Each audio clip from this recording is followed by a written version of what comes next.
दोस्तों आज की डिबेट बीजेपी वर्सेस पत्रकारिता होने वाली है, जिसमें पत्रकार गरिमा सिंह बीजेपी की प्रवक्ता मैडम की गजब धुलाई कर रही है। आगे की डिबेट आपको दिखाए उससे पहले बता दे कि गरिमा सिंह एक निर्भीक और सत्ता से कड़वे सवाल पूछने वाली पत्रकार है। उन्होंने इस डिबेट में भी कड़वे सवाल पूछते हुए बीजेपी की प्रवक्ता मैडम को जमीन देखने पर मजबूर कर दिया। अगर आप भी सच्ची पत्रकारिता देखने की इच्छा रखते हैं तो ये डिबेट आपको बेहद ही मजेदार लगेगी। दोस्तों डिबेट बहुत शानदार है, अंत तक देखिएगा। चलिए आपको आगे की डिबेट दिखाते हैं। चारू, आपसे शुरुआत कर रही हूँ कि हर दफा कोर्ट एक तल्ख टिप्पणी रसीद कर देती है सरकारी जांच एजेंसी के गाल पर, तो इकबाल और साख जिनका हम जिक्र करते हैं वो तो दरकते हुए नजर आ रहे हैं। आप एक ऐसा नैरेटिव रचना चाहते हैं जहां पर आप देश में ये जता रहे हैं, खुल्लम खुल्ला जता रहे हैं, क्योंकि हम किसी पार्टी में बड़े नेता बन गए, बड़े पद पर आ गए, तो हम सामान्य नागरिकों के ऊपर हो गए। इस नैरेटिव को, इस थॉट प्रोसेस को खत्म कर दिया है मोदी सरकार ने। नहीं, लेकिन आज चारू प्रज्ञा आप सुप्रीम कोर्ट का जिक्र कर रही है, सुप्रीम कोर्ट ने खारिज कर दिया। ठीक है, वो चाहते थे कि अलग गाइडलाइन बनाई जाए, लेकिन वही सुप्रीम कोर्ट 7.5 महीने बाद भी मनीष सिसोदिया के मामले में सबूत नहीं मिलने को लेकर एक बड़ी तल्ख टिप्पणी भी तो रसीद करती है।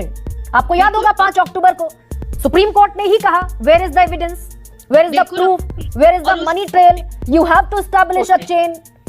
2 मिनट में गिर जाएगा केस।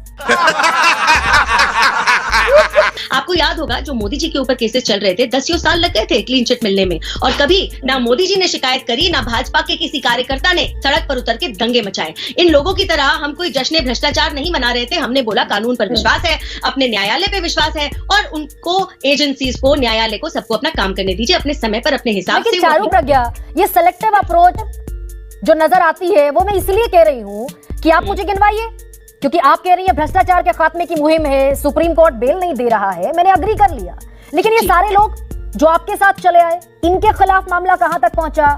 सीबीआई या ईडी किसी के इशारों पर नहीं चलती, इंडिपेंडेंट बॉडीज हैं, उसमें काम करने वाले कई सारे अफसर हैं। आप जब इस तरीके से पूरी एजेंसी को, जांच एजेंसी को बदनाम करते हैं, उन सारे अफसरों को बदनाम करते हैं जो बहुत मेहनत से उस नौकरी में आते हैं और दिन रात मेहनत करके अपना काम करते हैं अपनी देश के। चारू प्रज्ञा, क्या ये सच नहीं है? चारू प्रज्ञा, फिर ये भी सच है कि अजीत पवार 2019 में 23 नवंबर को आपके साथ उप मुख्यमंत्री पद की शपथ लेते हैं और 25 नवंबर को एंटी करप्शन ब्यूरो उनके खिलाफ 9 मामले बंद कर देता है, फिर वो सरकार से हट जाते हैं, तो 2020 में फिर से उनके खिलाफ ईडी की जांच शुरू हो जाती है। 2020 में ईडी नए सिरे से जांच शुरू कर देती है, फिर वो आपके साथ आ जाते हैं। मई महीने में उनके खिलाफ ईडी की छापेमारी होती है, उनके बेटे के खिलाफ छापेमारी होती है, और अब जब से वो आपके यहाँ है फिर तब से खामोशी है। अब अच्छा है आपने ये सवाल पूछा, क्योंकि आप नहीं पूछती तो विपक्षी पूछ लेते, तो उनका काम आप कर रहे हैं, अच्छी बात है। लेकिन मैं विपक्ष से सवाल पूछती हूँ, मेरा काम ये है। जितनी चार्जशीट थी उस केस में, कौन सी चार्जशीट में अजीत पवार का नाम लिखा था? आप मुझे ढूंढ के बताइए। नाम कहीं नहीं लिखा था। और दूसरी बात, जब मोदी जी ने टिप्पणी करी थी, उन्होंने एनसीपी के ऊपर कहा था, उन्होंने किसी एक नेता विशेष या व्यक्ति विशेष का नाम नहीं लिया था। ये आप चेक कर लीजिए, और चार्जशीट में मुझे कहीं नाम एनसीपी के 53 में से तो 40 आपके पास आ गए, तो एनसीपी के ऊपर कार्रवाई चल रही होगी। आप क्या ये कहना चाहती हैं? ट्रायल चलेगा, 10 साल चलेगा, 12 साल चलेगा, 7.5 महीने मनीष सिसोदिया को हो गए, सत्येंद्र जैन 10 महीने से अंदर बैठे हुए हैं। इधर सेलेक्टिव अप्रोच तकरीबन दिख रहा है, और जिस कन्विक्शन रेट की बात आप कर रही हैं, मात्र 25 में ट्रायल पूरा हुआ है। 9 साल का डेटा है 5000 केसेस में से, तो चलाते रहिए सालों साल केसेस, डालते रहिए विपक्ष को जेल में। इसका जवाब दे दीजिए चारू, कन्विक्शन रेट यानी कि इनएफिशिएंट है, कितने साल लगे? ये मान लीजिए। फिर नहीं, मोदी जी अभी देश के प्रधानमंत्री हैं, सवाल अभी मोदी जी का नहीं है, और 9.5 साल से आप सत्ता में हैं, तो 9.5 साल में आपको एक एफिशिएंट सिस्टम बनाना था, या आप अभी भी यूपीए से या पिछली सरकारों से तुलना करेंगी?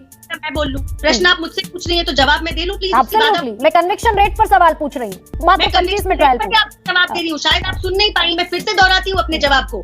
कन्विक्शन रेट या जो इन्वेस्टिगेशन की स्पीड है, या एक ट्रायल के चलने की इस देश में स्पीड है, उसको बदलने के बहुत प्रयत्न करे जा रहे हैं, लेकिन अभी वो बदला नहीं है। और ये कोई यूनिक स्टोरी नहीं है, पुराने केसेस भी ऐसे ही चले, और मोदी जी के लिए तो मैंने इनमें से किसी का दिल दुखते नहीं देखा कि 12 साल। चारू, लेकिन आप तो परिवर्तन की बाहर लेकर आ रहे थे भाई। ये मैं भी जब सुनती हूँ मुझे तकलीफ होती है कि 9.5 साल पहले जो सरकार बदली गई इसी वादे के साथ, पार्टी विद द डिफरेंस, निभाया इस सरकार ने, पार्टी विद द डिफरेंस।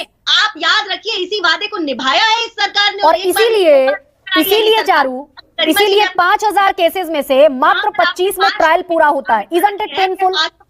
मेरे पास कोई अल्फाज नहीं है, मुझे माफ कर दे आप लोग सारे, मुझे छुट्टी दे दे।